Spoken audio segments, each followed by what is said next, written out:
Go to a third topic, Mike. You've kind of heard a couple of things going on here. You've got a big one, Mike.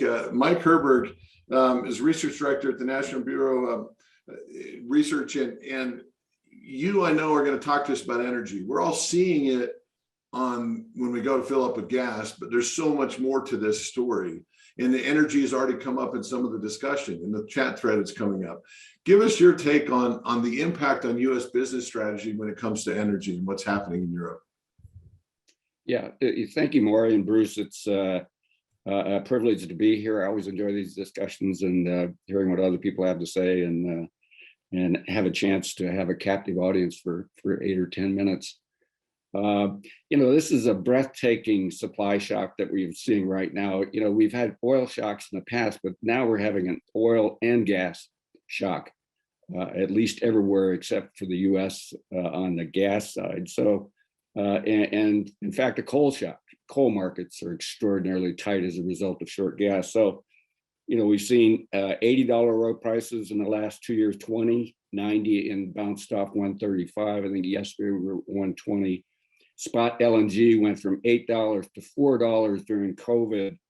Now it's running $20 to $30 a thousand cubic feet for LNG spot prices. These are simply unprecedented prices and swings. And coal's gone from $80 a ton to $250 a ton as people look for coal to replace short gas supplies for power generation. So the key to understanding why it's such a profound shock is that we were facing a structurally extraordinarily tight oil and gas market before this Ukraine episode ever hit. So if you go back to last fall, oil supplies were tightening. OPEC was keeping the supply spigot fairly tight. We went from $50, $60 a barrel. We were getting to 90 by the end of 2021. That was structural. That was in the market supply-demand balance. Increasingly, we had extraordinarily low amounts of spare capacity, inventories, and other things. So that's the environment into which this huge uncertainty of Russian supply went in. We had underinvestment, eroding supply capacity, and the U.S. Tight oil patch responded very slowly to the rising prices because investors, banks, and others have them under incredible pressure to start turning a profit, making a reasonable return, paying dividends, things like that. So it's not Biden policy, it's basically structural in terms of the investors and financiers of the tight oil patch in the US simply won't support a huge expansion in new drilling. So US has been very slow in responding. And you've seen the same kinds of things in the LNG market. Gas was extraordinarily tight. Last fall, Asia and Europe were in a huge bidding war for LNG supplies, driving prices up to $20 even before all this happened. So you were facing what was a terrifically tight, structurally tight, supply-demand tight gas market and LNG market as you got to the end of 2021. Russia contributed to that by tightening supplies to Europe during the fall. Not filling European storage that they control, things like that. It's not entirely clear what the motivation was or what the cause was, but the fact is that tightened the market further. And then you had all kinds of other accidents in the global LNG market and other sources of demand suddenly. So about everything went wrong in the gas market, LNG market last fall. So that's the context that we went into this crisis. And even coal markets, as I mentioned, have gone up to $250 a ton, which is truly extraordinary. Where are we going the next year or two? We're going to be in triage mode. There's simply no other way to put it in the oil market and in the gas market. I think there's a reasonable estimate that prices could go to $150 a barrel this summer. And most of the traders, Vitol, Gunvor, Trafigura, are talking about those kind of prices in the short term this summer and fall.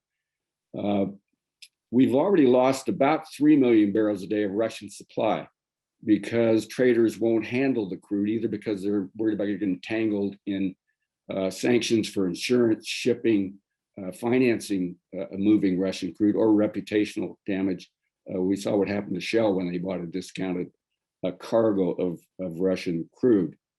So that's what's more recently tightened the market much further. Is there's a real loss. Now China and India are buying extra barrels at huge discounts, $30 a barrel discounts. They're buying some of those extra Russian barrels, but logistics is such that they can't absorb all that. So we are missing a couple, 3 million barrels a day of Russian supply. There's no way to replace Russian oil supplies structurally in the near term. And so this is in a sense a mutually assured destruction situation between the US and Europe and the Russians in terms of threatening to stop buying Russian oil. Both sides would suffer dramatically if one or the other cuts supplies or refuses to buy supplies. So there's no short-term excess capacity. OPEC's capacity is a couple million barrels. And if they use that, Saudi barrels goes to their limit, the market will simply respond that there's no shock absorber left in the whole global system. So prices will rise even as the Saudis increase production, which they're disinclined to do at this point. So there's nowhere to go. Venezuela barrels, Iranian barrels could come into the market, but not make a huge difference. So if you lost 7 million barrels a day of Russian crude in the marketplace, that's simply a recipe for, it's hard to imagine what the price impact of that would be. So what's going to happen is, as we go through the year, demand is going to have to do the heavy lifting and balancing the market. So as prices go up, they'll have to go high enough to start causing real demand destruction in order to bring the market into some kind of balance. And this assumes we still only lose a couple, 3 million barrels of Russian supply. Through then, it assumes the war continues. You're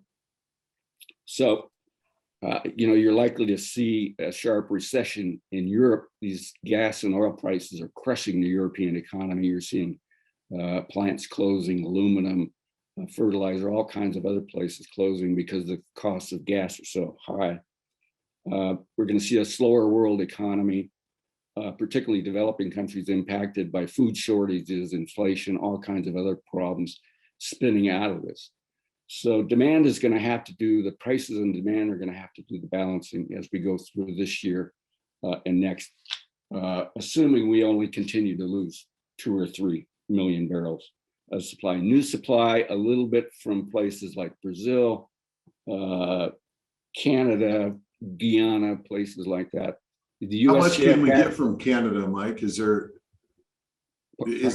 we look to Canada for more oil? A little bit more, you're talking 300,000-400,000 barrels a day more, but this is really in the larger picture is drips and drabs. So that's what you're going to get. The US shale patch will be probably up 500,000 barrels a day by the end of the year compared to the beginning.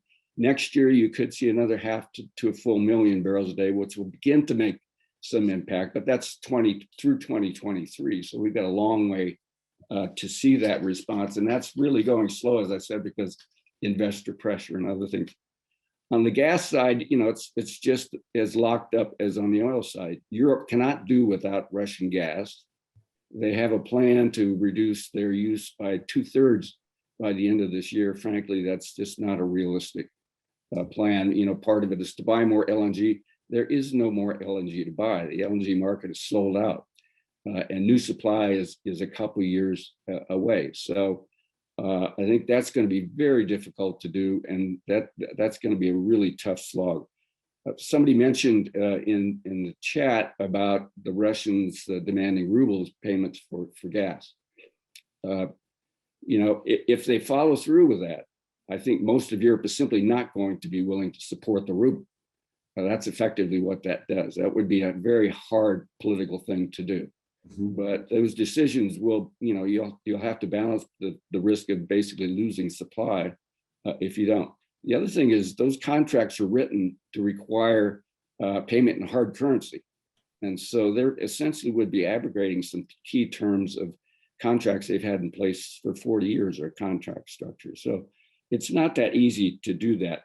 Replacing Russian gas, I think long-term, absolutely the Europeans are going to be doing that dramatically.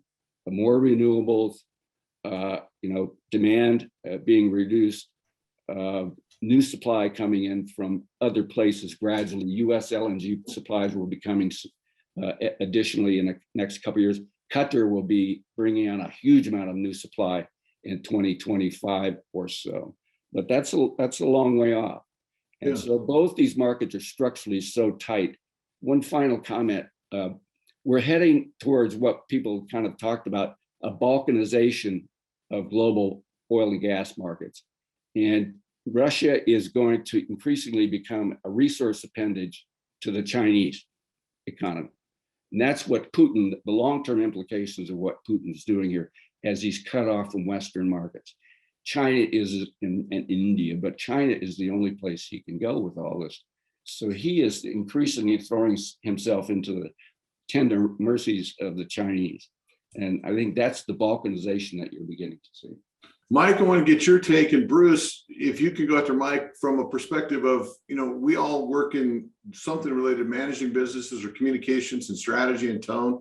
Any thoughts you have from a consulting perspective of like, okay, so what do business need to be thinking about? But Mike, how would you kind of wrap it up if a business leader or an organization head came to you and said, so what's the most important priority, seeing all this energy stuff going on, how is it going to impact me? What should I be doing? Yeah.